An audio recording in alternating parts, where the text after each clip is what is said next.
Hey budget gardeners, Vita Loca here. Join me today as I give you a plant profile of bloodroot and show you how to divide it. So let's go.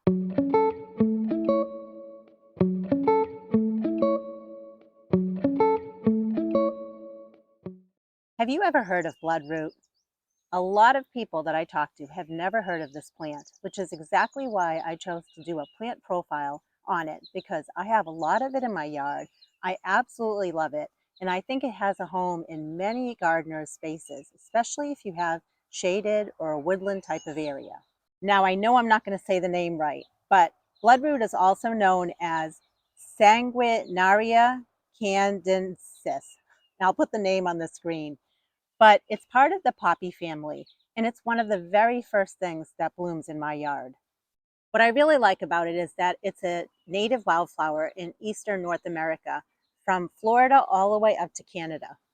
Bloodroot is a perennial from zones 3 through 8, and I live in zone 5B, so it does really well here where I live. Although bloodroot thrives in shade or part shade, I actually have these large patches in a bed that gets full sun, and they do quite well here because they bloom in the late winter, early spring, and then go by, the blossom goes by, the leaves actually get taller and bigger, and then eventually, as the season progresses into summer, the plant goes dormant and the leaves die back. So they do perfectly fine in this location as well, which is really nice. Because it's considered a woodland plant, it does prefer to have soil that's more moist, humus-like, and well draining. Bloodroot has a very unique cigar-shaped leaf to it. And what happens is it slowly unfurls and it opens up into a large water lily-like foliage. I've often heard of the word ephemeral when it comes to wildflowers or woodland flowers, and I really never knew what it meant. So I kind of researched it, looked into it a little bit. And I can tell you when it comes to ephemeral and bloodroot, the name is true because once it blossoms, the petals only last a few days and then they fall off. So I think that's what classifies a bloodroot to be an ephemeral plant, is because of the flowers. They only last a few days. But boy, when it blooms, it looks absolutely beautiful, especially once you let the plant colonize and make a nice big clump somewhere. When it blooms, it's so pretty. It's a nice white color, which I love, and then the center of it has an orange or yellow color to it. And even though the variety I have is a single blossom, there are varieties out there that have more of a double bloom to them. And you better believe it that I'm going to be on the lookout for more bloodroot that has the double blossom to it. So in case you're wondering, where did I get my bloodroot plants from? Well, I got them from my mother-in-law, and she has since passed away, so I don't know where she got them from. But if I had to guess, she probably bought the roots online, and I know there are some places where you can buy this plant as a bare root. But I have over time divided and moved and divided and moved this plant, that I have hundreds of plants all over my yard, which is super exciting. What's also interesting is when the bloodroot is in bloom, the flowers open up during the daytime. But as the day goes on and it turns closer to nighttime, the flowers close back up, which makes it a kind of neat plant in my opinion. Like many perennials, bloodroot only blooms for a short period of time. It blooms for about 2 weeks, which is okay with me because I like to stagger my plants. I like things blooming at different times. And this specific plant is one of the first things to bloom in my yard. So for those 2 weeks, I really enjoy it. What's also unique about this plant is when it first comes up, it's a shorter plant. It's about 6 to 10 inches in height. But then after the blossoms go by, the leaves actually get bigger. The plant actually gets taller, which I think is so neat as well. And I love the structure of the leaf. I think it's very different, very unique. A lot of people that come over to my house always question, what is that plant? Because it's just a different looking plant that you don't normally see. And as I mentioned earlier, this plant will die back during the summer months, meaning it will go dormant. And I'm okay with that because I have other things that I plant around it, but just keep that in mind. And the other thing to note is that it's a herbaceous perennial, which means each year it dies back fully and then it comes back from the ground through the roots. And it's not a type of plant that has a stem or a stalk that sticks around all year long. Now, when we talk about the name bloodroot, it sounds a little funny, but I have to tell you where it gets its name from. It gets its name from its roots. The roots actually have this red sap, and when you dig up the plant, which we'll be doing shortly, you will see, like if you were to tear the roots apart or even divide the plant, you would notice that there's like a nice bright red sap to it, and that's where it gets its name. Now, bloodroot is known for many different medicinal uses. However, I do need to caution you that it is known to be toxic, so you don't want to ingest it. But I did a lot of research about the medicinal parts of it, and I thought they were interesting. But that's for a separate video, and you can always do a search on the internet if you really want to look up bloodroot and what are the medicinal uses for it. But I just wanted to mention there are some medicinal uses with this plant. And I also wanted to mention that the Native Americans used bloodroot for many different reasons. They used it to dye baskets for clothing, as well as war paint. And they even used it as an insect repellent, which I thought was kind of neat. And like I said, it will colonize if the conditions are right. So some people actually use it as an understory plant under trees. It's just great in the woodland setting. And you could even use it as a ground cover if you really wanted to. So I've been able to propagate this plant two different ways. The easiest way is just by division, and another way is through seeds. And when the plant flowers go by, they produce a very interesting looking seed pod. And you want to make sure that you let the seed pods ripen up on their own. And what will happen is eventually the seed pods will burst open. And then what I also found interesting when I was researching this plant is ants like to go and they take the seeds and the seeds just scatter throughout your yard, which probably explains why I end up with bloodroot in different areas of my yard, which is kind of nice actually. Now, you don't want to be digging bloodroot out in the wild. That's very important because you will find it in certain areas out in the wild. You want to make sure you leave that alone. You can always buy it online, and that's the best way to do it. And also, there are people with backyard plant nurseries like myself that sell this plant. So you can always check something like Facebook Marketplace and see if someone's selling it. But when it comes to the seeds, if you are going to sow seeds from bloodroot, you need to do it while they're fresh. You don't want the seeds to dry out. I typically like to divide my plants after they've blossomed. And the best time to divide them is anytime after they've blossomed and before the plants go dormant. But the important thing is make sure you're wearing gloves when you divide this plant because it can irritate your skin. And in terms of the roots of the bloodroot, they're called rhizomes. So just keep that in mind when you're dividing the plant, you're dividing the rhizomes of the plant. So I'm going to take you in for a closer look just to show you what the leaves of the plant look like. I want to show you the seed pods, and then we're going to go ahead and dig up one of the plants so I can show you the roots, and also we're going to divide a few of the plants. Right here, you can see there's a large clump of the bloodroot. And as we move this way, there's another clump right there.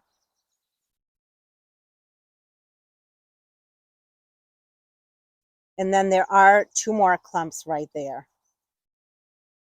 But aren't the leaves of it so neat? I just think they're very interesting, very different. And I am looking around this garden bed and I'm seeing so many teeny tiny little seedlings everywhere.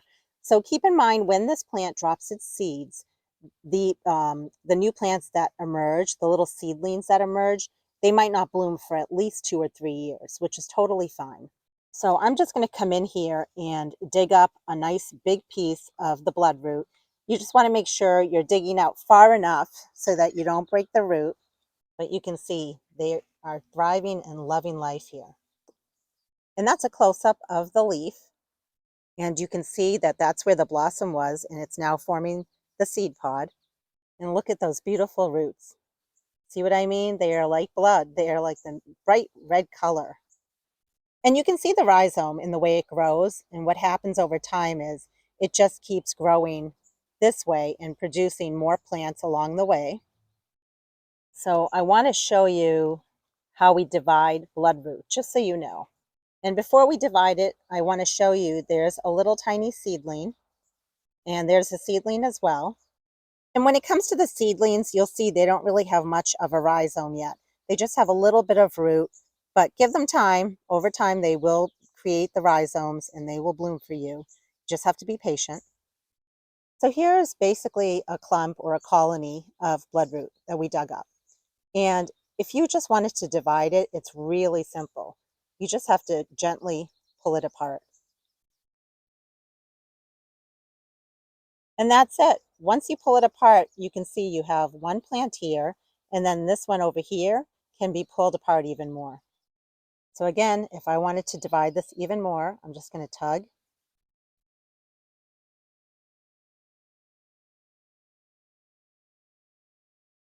And here's a plant that did not bloom this year. And if I had to guess, this is probably a 2-year plant versus the little teeny tiny ones that were 1-year plants. So what we're left with are these two plants. And at this point, I'm going to leave them intact because you can't easily pull this one off of this plant here. And that's okay. I'd rather keep them together. And over time, they should be able to pull apart maybe next year. But if you really wanted to, you could cut right down here. You could use some sort of pruning shears or something and make a cut there. But we're going to leave this one as is and just put it back in the ground. So I had dug those plants up just for demonstration purposes, but I really liked the way that this plant colonized in this area. So I'm just going to go ahead and actually put them back in the same spot.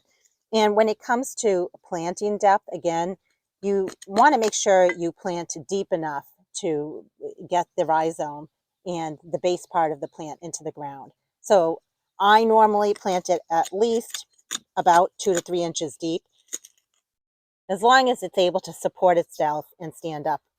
But my goal with this plant is I really want it all over my yard because much of my yard is like a woodland garden. It's very shaded and I just think it looks really pretty. But it is slow to grow and form that colony. So once I do have a colony, like in this area here, I kind of want to just leave it alone and just move the little tiny baby plants around. But you just have to be patient. So if you do buy them mail order online and you receive the roots, be patient. Don't expect that you're just going to have instant gratification of blossoms and colonies forming. It takes years, to be honest with you, but it's well worth the wait. I think it's really neat how the ants are attracted to the seed pods and what's inside the seed pods. And that's why you end up with this plant in different areas of your yard. So again, here's a beautiful colony of bloodroot. And what I want to do next is just basically show you other areas of my yard where the bloodroot is growing. This is my front yard, which is the west side of my house. And this is my front walkway. I'm going to take you in for a closer look and I'm going to show you the bloodroot that I've moved along the front walkway, which looked really pretty in the springtime when other spring bulbs were blooming along with it. So there's a patch right over there. And as we make our way, you can see like I have a small patch here, but my goal is I want this plant to colonize. I want it to make bigger patches. And some patches just happen to be bigger than others. There's a nice big patch over here. And as we make our way, you can start seeing there's a pattern of more colonies or patches, which again, with the purple muscari, and also I had some pink larkspur. It just looked so pretty. And again, this area definitely gets some sun and the plant thrives and does very well in here.